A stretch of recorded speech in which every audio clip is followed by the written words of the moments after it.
Assalamualaikum warahmatullahi wabarakatuh. Salam sejahtera, Om Swastiastu, Namo Buddhaya, salam kebajikan bagi kita semua. Di sini kami dari kelompok 1 yang beranggotakan 6 orang akan menjelaskan penjelasan singkat mengenai pemrograman prosedural.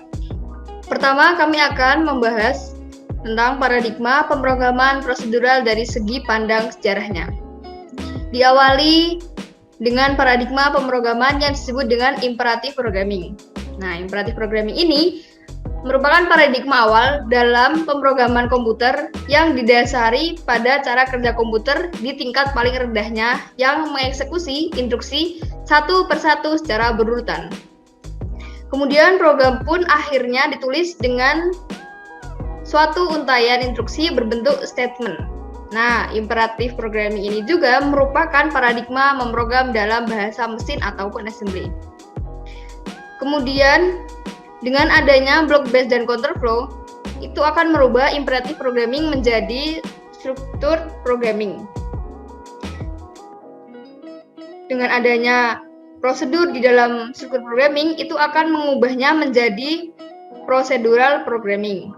Nah, procedural programming ini akan menambahkan reusability melalui subprogram atau substansinya yang bentuknya adalah prosedur atau fungsi. Prosedur itu sifatnya adalah bisa mengubah state dari program dan dia tidak mengembalikan sebuah nilai. Sedangkan fungsi, dia melakukan pemetaan nilai dalam parameter fungsi tersebut ke nilai lain sebagai return value. Di sini, fungsi seharusnya tidak mengubah state program dan state program dalam bentuk ini adalah nilai dari variabel yang di luar fungsi. Procedural programming ini dibagi menjadi dua, yaitu abstract data type dan juga object oriented programming atau yang biasa disebut dengan OOP. Kali ini kami akan membahas tentang abstract data type. Abstract data type ini akan meningkatkan reusability pada aspek seluruh data, dan jika sebuah prosedur dan fungsi ini meningkat, maka reusability pada aspek algoritma ini juga akan meningkat. Jadi konsep dasar dari pemrograman prosedural ini adalah memiliki algoritma pemecahan masalah yang sederhana, efektif, dan standar. Yang kedua, penulisan program memiliki struktur logika yang benar, berurutan, dan mudah dipahami. Kemudian, program hanya terdiri dari 3 struktur dasar, yaitu berurutan, seleksi, dan juga perulangan.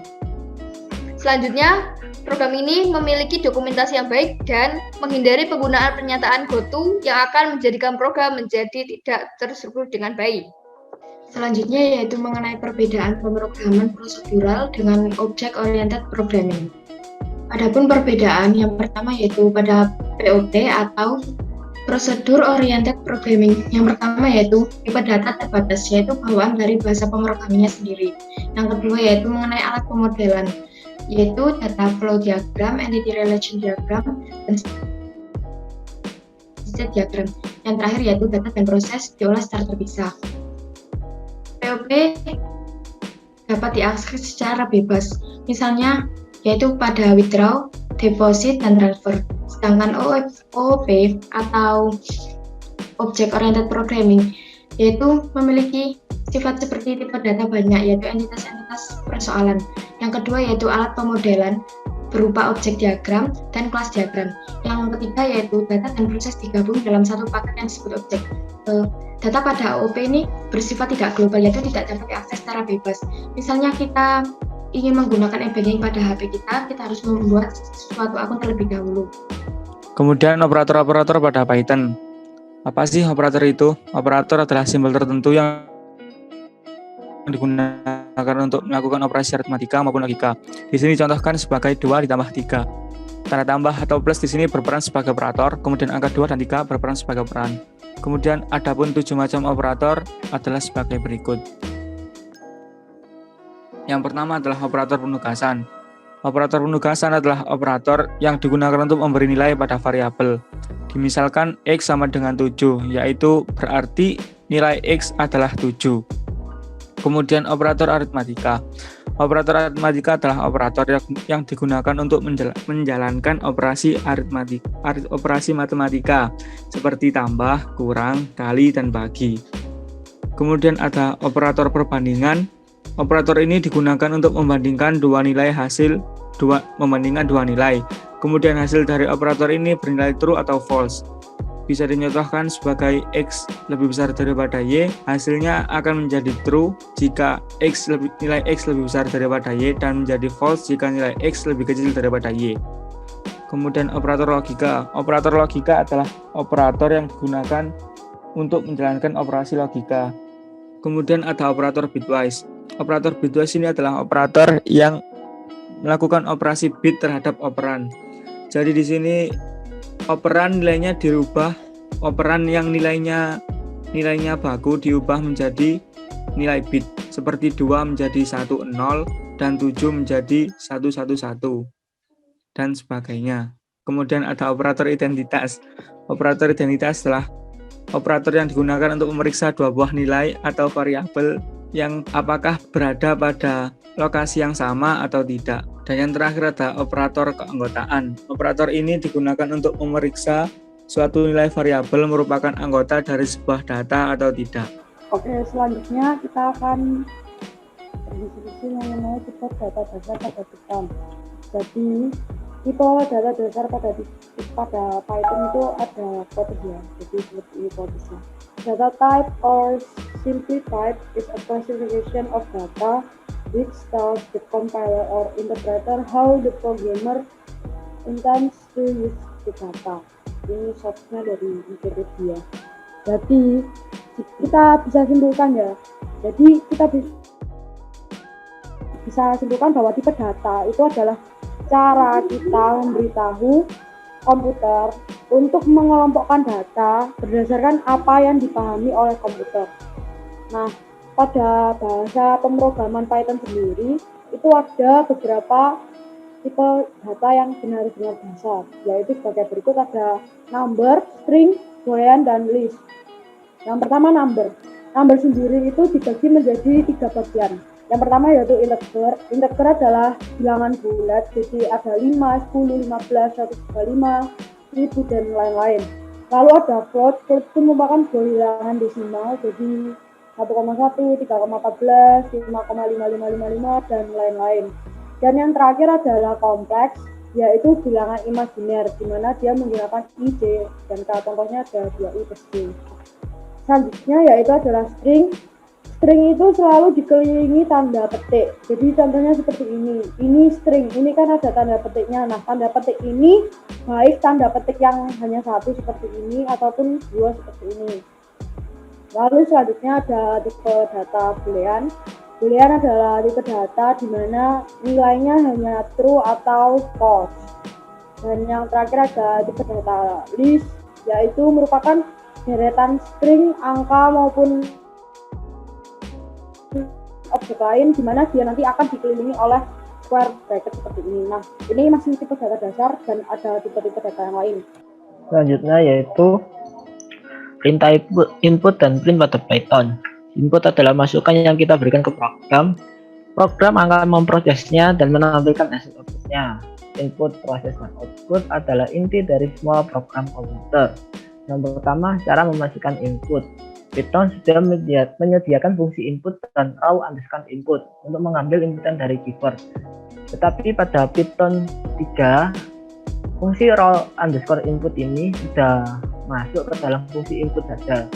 Cara pakainya yaitu nama sebagai variabel. Terus ketika kita menginputkan dari keyboard, maka input kurung buka. Nah, di dalam ini merupakan tambahan saja biar ketika kita menjalankan program tidak bingung apa yang akan kita inputkan.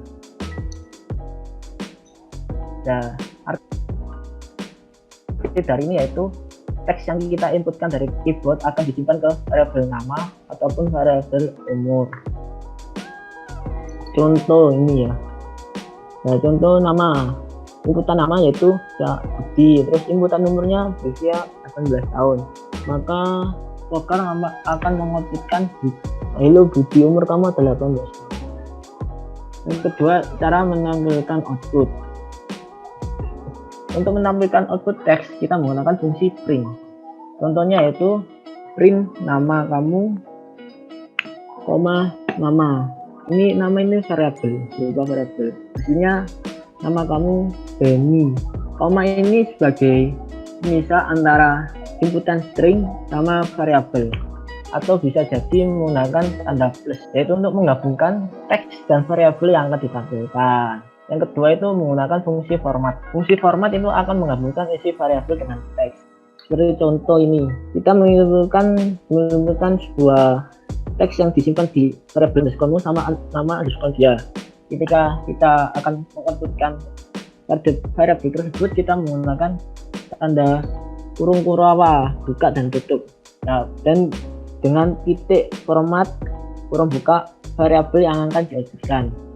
Nah, tanda kurung kurawa ini akan otomatis terisi nama variabel yang akan kita outputkan, tergantung urutan dari formatnya ini. Yang terakhir menggunakan string formatting cara lama, penggabungan teks dan variabel cara lama menggunakan simbol persen. Seperti contoh ini, untuk persen S digunakan untuk tipe data teks, untuk persen D untuk tipe data integer, dan persen F untuk tipe data float. Hasil diskusi tugas yaitu meminta sebuah program yang meminta sebuah user untuk memasukkan nama dan tanggal lahir. Lalu output dari program tersebut adalah sebagai berikut. Sintaks dari atau kode dari program tersebut yaitu from datetime per date.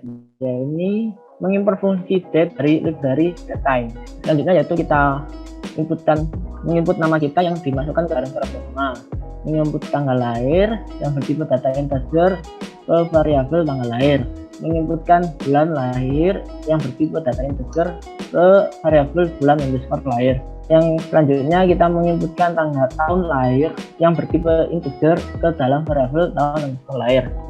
Nah, variabel tahun ini memanggil fungsi date tapi hanya memanggil fungsi untuk tahunnya saja, yaitu year. Nah, bulan, variabel bulan memanggil fungsi date tapi hanya bulan. Variabel tanggal memanggil fungsi date hanya untuk tanggalnya saja. Nah, variabel usia T berupa penegasan dari variabel tahun dikurangi tahun lahir. Variabel usia M berupa penegasan bulan dikurangi bulan lahir. Variabel usia D ini 365/12 ataupun 30 dikurangi fungsi absolut dari tanggal, variabel tanggal dikurangi variabel tanggal lahir. Misal kita inputan seseorang tanggal lahirnya hari ini, maka akan menampilkan tahunnya itu 0 jika tidak memakai syarat-syarat sebagai berikut. Jika usia M bernilai 0, maka variabel usia D merupakan fungsi tanggal dikurangi tanggal underscore lahir. Kenapa? Karena jika usia D-nya sama, maka tanggal tersebut bernilai yang tidak sesuai. Di dalam fungsi if tadi terdapat fungsi if lagi. Jika variabel usia T sama dengan 30 bernilai true, maka usia T sama dengan variabel tahun dikurangi tahun underscore lahir. Kenapa? Karena jika tidak, ternyata sama. Lanjut, jika usia M sama dengan variabel bulan dikurangi variabel bulan underscore lahir. Nah, variabel usia D ini bernilai 0. Kenapa? Karena jika bernilai 30, dan itu merupakan output yang salah. Lalu kita perintahkan output akhir yaitu string halo, lalu variabel nama, string umurmu hari ini adalah, lalu variabel T, usia T, string tahun, lalu variabel usia M, lalu variabel string bulan, lalu variabel usia D, lalu string hari. Kita run, maka program akan memproses lalu mengoutput masukkan nama. Kita diminta menginputkan sebuah nama, yaitu kita menginputkan nama Sofyan. Lalu program meminta inputan masukkan tanggal lahir, kita masukkan 7. Lalu program meminta masukkan bulan lahir, kita inputkan 12. Program meminta inputan masukkan tahun lahir, kita inputkan 2018. Maka output dari seluruh program ini yaitu halo Sofyan, umurmu hari ini adalah 2 tahun, 0 bulan, 2 hari. Yang kedua adalah menghitung Pythagoras atau sisi miring dari segitiga. Yang pertama kita lakukan adalah memanggil fungsi, yaitu dengan mengetikkan import math. Yang kedua adalah kita masukkan nilai dari alas yang berbentuk float atau floating point, yaitu dengan angka yang mempunyai koma di belakangnya. Yang kedua, kita menginput nilai tinggi yang berbentuk data float juga. Selanjutnya, kita menghitung sisi miring, yaitu dengan memasukkan rumus alas kuadrat ditambah tinggi kuadrat. Yang terakhir, kita masukkan perintah print, yaitu print panjang sisi miring segitiga sama dengan koma. Kita masukkan rumus Pythagoras terakhir, yaitu math.sqirt atau akar dari sisi miring. Hasilnya akan ditampilkan pada layar. Yang ketiga adalah sebuah program yang minta user masukkan harga barang, lalu output dari program tersebut adalah harga akhir barang yang telah dipotong diskon sekian persen. Langkah pertama yang kita lakukan adalah yaitu memasukkan harga barang, yaitu bisa menggunakan tipe data float. Yang kedua adalah kita memasukkan nilai diskonnya dalam bentuk desimal, contoh 30%, maka kita akan menulis 0,3. Selanjutnya, kita akan menghitung hasil akhir, yaitu harga akhir sama dengan harga barang dikurangi harga barang yang telah dikali dengan diskon. Maka outputnya kita akan memberi perintah print, yaitu menampilkan harga barang setelah didiskon sama dengan dan hasil dari harga akhir. Hasilnya seperti dalam contoh. Sekian presentasi dari kelompok kami, kurang dan lebihnya mohon maaf atas perhatiannya. Terima kasih. Assalamualaikum warahmatullahi wabarakatuh.